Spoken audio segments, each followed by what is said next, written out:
What's up, everyone? Welcome back for another Rings of Power interview right here at San Diego Comic-Con. I'm so excited to talk to you all. I really can't even imagine how special it was to be able to premiere that trailer at Hall H of all places. Yeah, it was really surreal, I think, for all of us.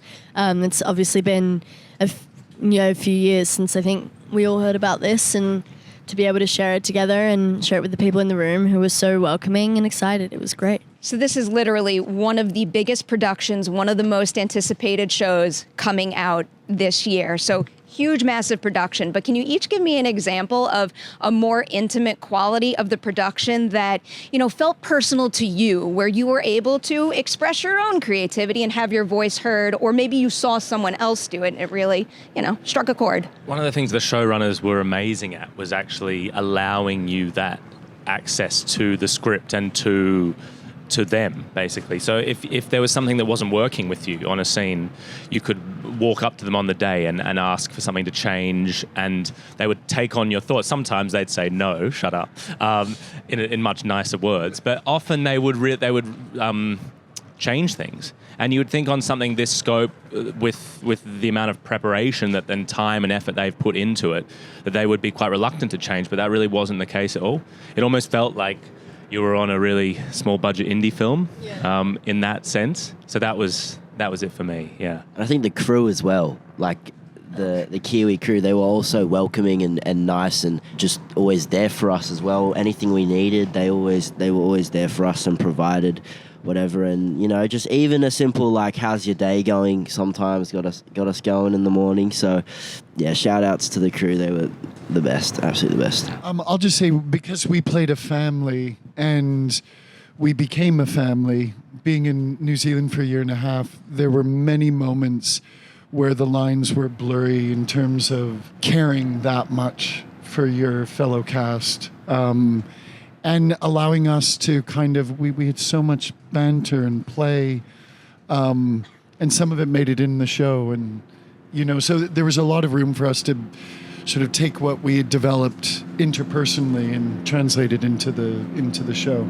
I love hearing that. I always love hearing about the value of a good scene partner. I know you guys probably can't spoil too much at this point, but can you give an example of a time on set when a scene partner was just what you needed and maybe helped you reach something in your own character that you wouldn't have been able to without them? Obviously, I play a female dwarf, one of the first female dwarf, and I think we're seeing the kind of detail of that culture and race and kingdom for the first time.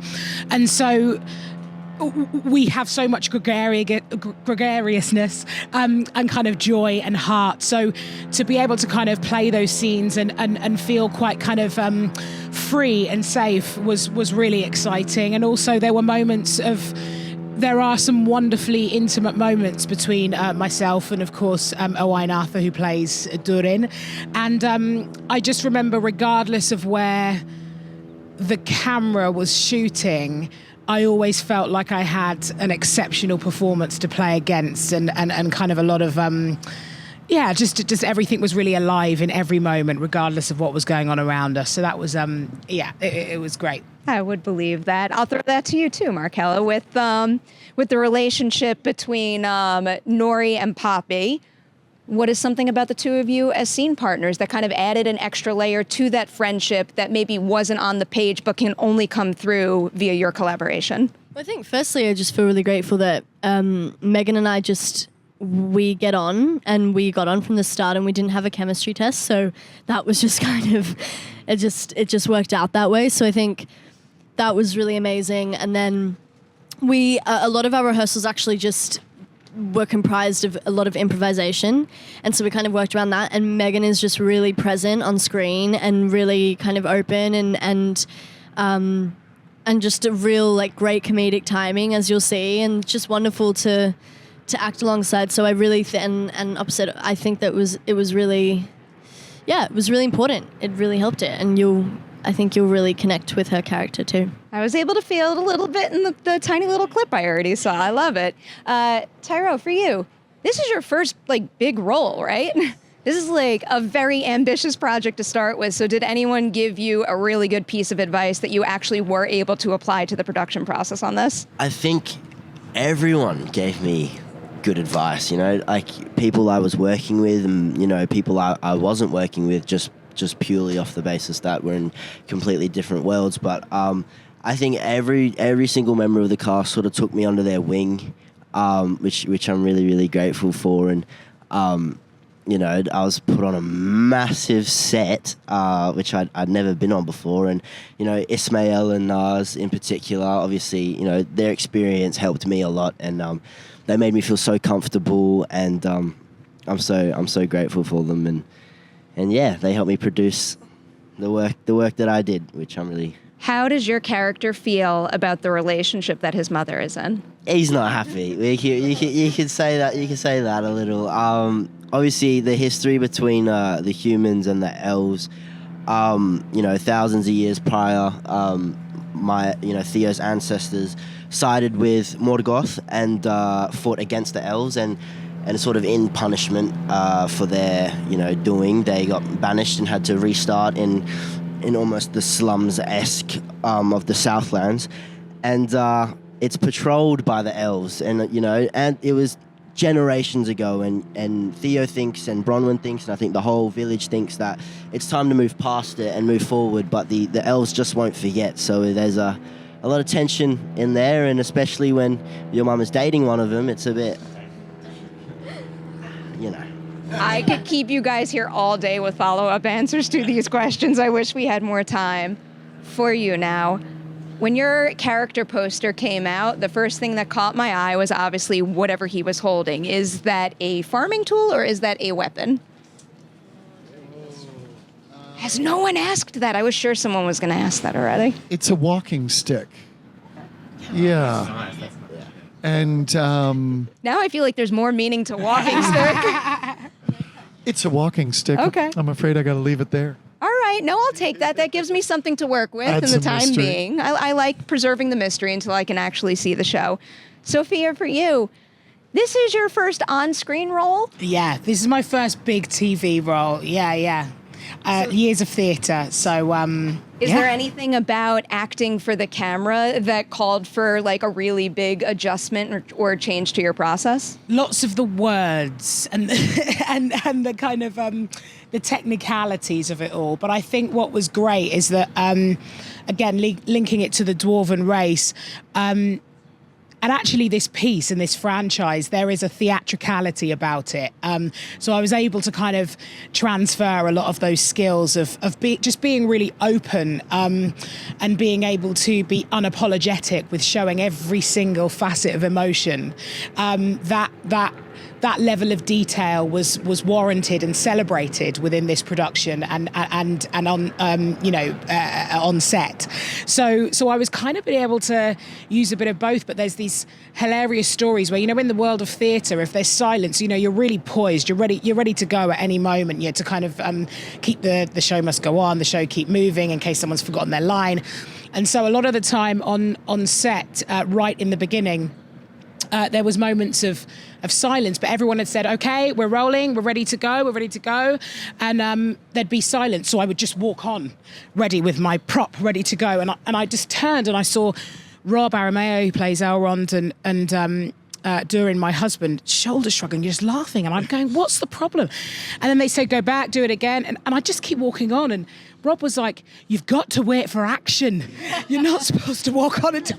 Oh, yes, sorry. So just kind of learning all those technicalities, where to look, eye lines, that was all. The technicalities was the thing to learn. But the emotion, the spirit, the acting, it was 15 years in the making, so... She's brilliant in this. Markella. So you wouldn't be able to tell that it would be like her first bit, like that is, yeah.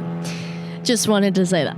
Again, I've only seen the tiniest bit of footage so and spoken to some of you briefly, but I can already tell that the Doran Disa connection there and their relationship is something that has already popped for me more so than anything. So to dig into that a little bit, last we spoke, you kind of told me that, they're on the same page. They're a team. But what is like the biggest difference between, whatever they believe in or how they approach getting what they want or fighting for what they want? I think the biggest, I'd say the biggest difference is that Durin is torn and Disa is not.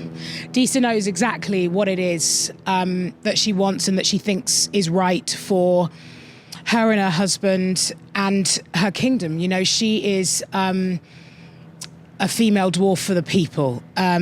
She is for her kingdom. She is for the heart and for the good of everyone around her. And I think so she knows no bounds and sees no other way but the way that she wants to walk. And of course, Durin has so much to contend with of course, his father and Elrond and relationships. So there's a little bit of toing froing for him, but Mama knows what she wants. Every quality I hear about them, I'm more and more drawn to them. All right, Charlie, for you now. I know the meeting of Halbrand and Galadriel is a big thing for the starting point in his journey in the show, but it was making me wonder, have you ever thought where he might go in life had they not met when they did? What path was he on? There's a chance. I mean, had he not met her, that his life might have not gone on. And I think that that's interesting.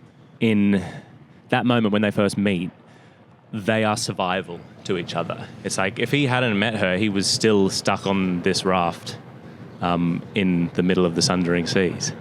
So I think that their fates crossing paths opens up this whole world for Hal and makes him question so many things in his past, and then it also makes him reassess the kind of man he might be in the future. It gives me something to work with It's until I see the intriguing, full isn't thing it? play out. I like it. Markella, for you now. I know Nori is trying to subvert Harfoot tradition. What is it that inspires her to do that? Is that something innate to her, like from birth, or is there something that happens that puts her on that path? And such a good question. I mean, I think she has an innate curiosity, that's for sure. And I think I really wanted to make sure that it didn't come across as something that was purely out of just selfish interest in the unknown, that it was, you know, she's very aware she has to bear this responsibility, and she's had to for a really young age to care for her siblings and her family and the community in a way that she's probably had to grow up a bit too fast, too quickly. And so I thought that it just made sense to ground that in wanting to subvert Harfoot tradition to improve the quality of life, and that's where the curiosity into the unknown comes from as well, you know, that she leads with the idea that a fear of risk can be greater than the risk itself, and that, you know, she's just constantly pushing that, but sometimes it gets people into a bit of danger, but Harfoot's in danger, but it's with the best of intentions. Still do like the general idea of subverting tradition to make life better for everyone. Yeah. Should bleed well beyond this show. I have to let you all go. I could sit here talking about your show all day long, which is incredible because we haven't even seen any episodes, but it gives me something to look forward to. Huge congratulations. I hope you enjoy Comic-Con, and everyone out there is already doing this, but look out for Rings of Power.